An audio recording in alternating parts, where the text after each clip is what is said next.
Okay, this is video 3 covering some of the witness statements. Now, there is a witness that I'm about to talk about. He actually started out as the prosecution witness. His name is Kevin Bertolato, and he actually is one of those guys I've been talking about. When I say investigators in the DA's office, that's him. That's the job he does. He was originally going to be a prosecution witness, and then he gets recalled back by Garagos as a defense witness because they realize that he's got this information. They want to get this into testimony. So Kevin Bertolato, up on the stand, talks about a gentleman by the name of Chris Clark. And Chris Clark was another one of those that wasn't ever really talked to by the police, but that's not their fault because he never reached out to the police. Here's what happens with Chris Clark. Chris Clark may have been somebody who was kind of perfectly willing to stay out of this, right? Until he read an article in the Modesto Bee newspaper.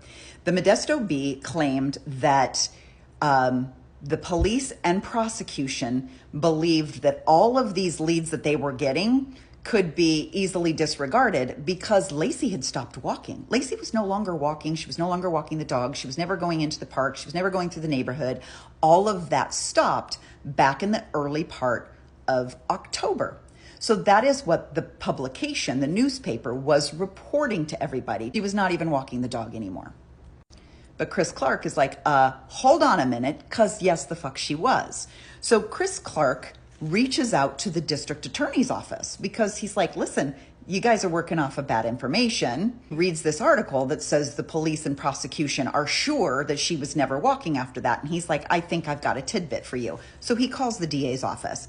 Kevin Bertolato is the one that's sent to go talk to him. And he does a face-to-face interview with Chris Clark. And he's asked about this when he's on the stand.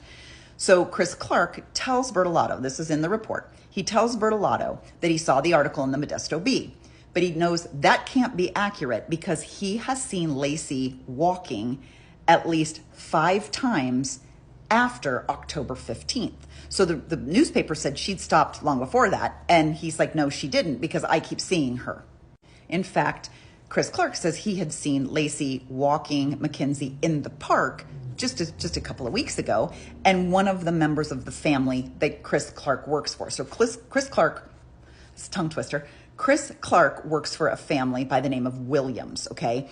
And a member of the Williams family, I believe it might be the stepson Richie, they saw Lacey 2 weeks before Christmas out walking the dog. In fact, Chris Clark tells Kevin Bertolato that there is a scenario where she's walking the dog and Chris Clark and this Richie, the stepson of the owner of the home, are outside and Richie speaks to Lacey. I'm sure it's like a hi, how you doing? Nice weather today. Just a very casual conversation. But Chris Clark witnesses these two people talking to each other close enough to where he knows it's Lacey. Now you're asking, how do we know it just wasn't some random pregnant woman? Because it could have been. But then Chris Clark adds on this little detail that on the evening of Christmas Eve, so this is when the whole neighborhood is just finding out that there's something going on at the Peterson home. There's police everywhere. Lacey's missing. They're starting to coalesce both in the park and in front of their home. All of the neighbors are out.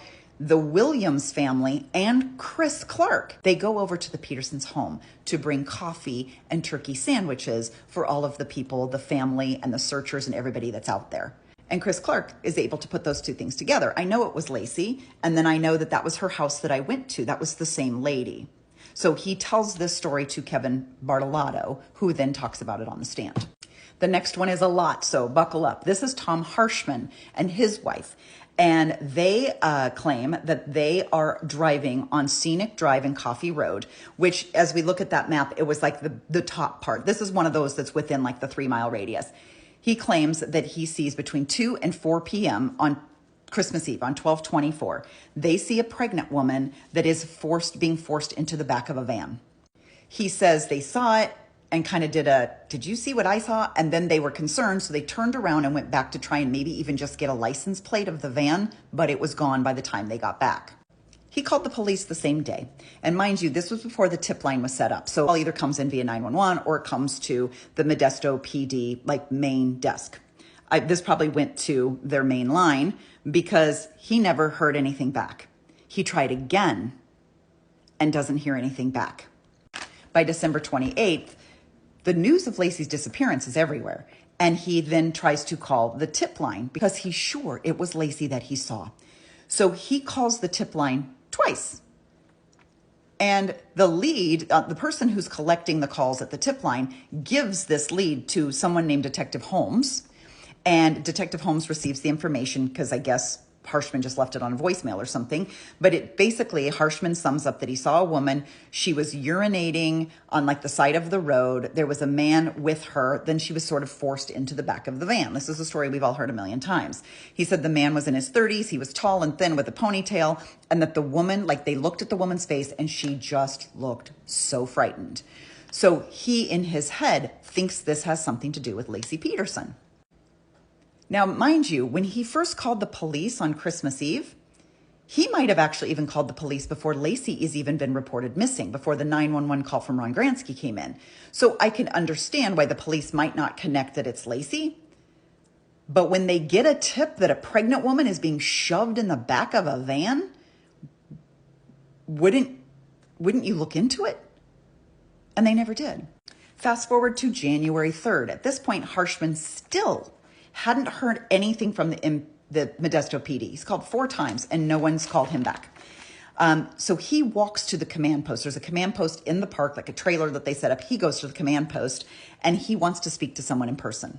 The officer on duty takes his report and good news. No, I'm kidding. Nothing happens. Nothing happens. They took the report and said, thank you for stopping by. Still nothing happens. And again, this is January 3rd. So the police definitely think Scott's done it by now. So I get why they're kind of blowing off other leads. But what if this was another pregnant woman who had nothing to do with Lacey Peterson? It was just a woman in danger. Why wouldn't you run down the lead? Tom Harshman doesn't hear anything and nothing is done with his police report. So around February, his wife is on the phone with a friend in New York. And she's telling like, oh yeah, this is a really big deal here. It's all over the news. Her friend has heard about Lacey Peterson. She tells her friend, well, we think we saw her.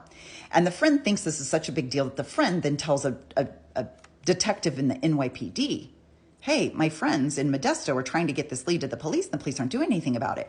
So the New York detective calls the Modesto PD because they're thinking, why are you sitting on this lead and you haven't followed up on it? The New York detective talks to Detective Grogan on February 14th of 2003. And Grogan says, hey, thanks for calling. So noted. We got your tip.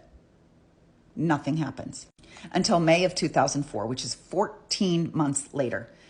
Again, DA investigator Kevin Bartolotto, he's looking through all the tips. He sees the one that comes in from Harshman. He says to Grogan, you got to go talk to this guy. So he sends Grogan out there to personally speak to Tom Harshman, and this conversation takes place on May 18th of 2004. It's been 17 months since Tom Harshman first said he saw a pregnant woman being shoved into a van, and nobody did anything about it. Grogan recorded this conversation, and he gave a copy to the defense as part of the discovery.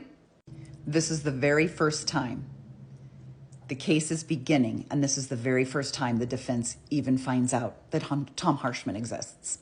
There's one more thing about Tom Harshman that you got to know, so you got to go to the next video. I told you it was going to be a lot.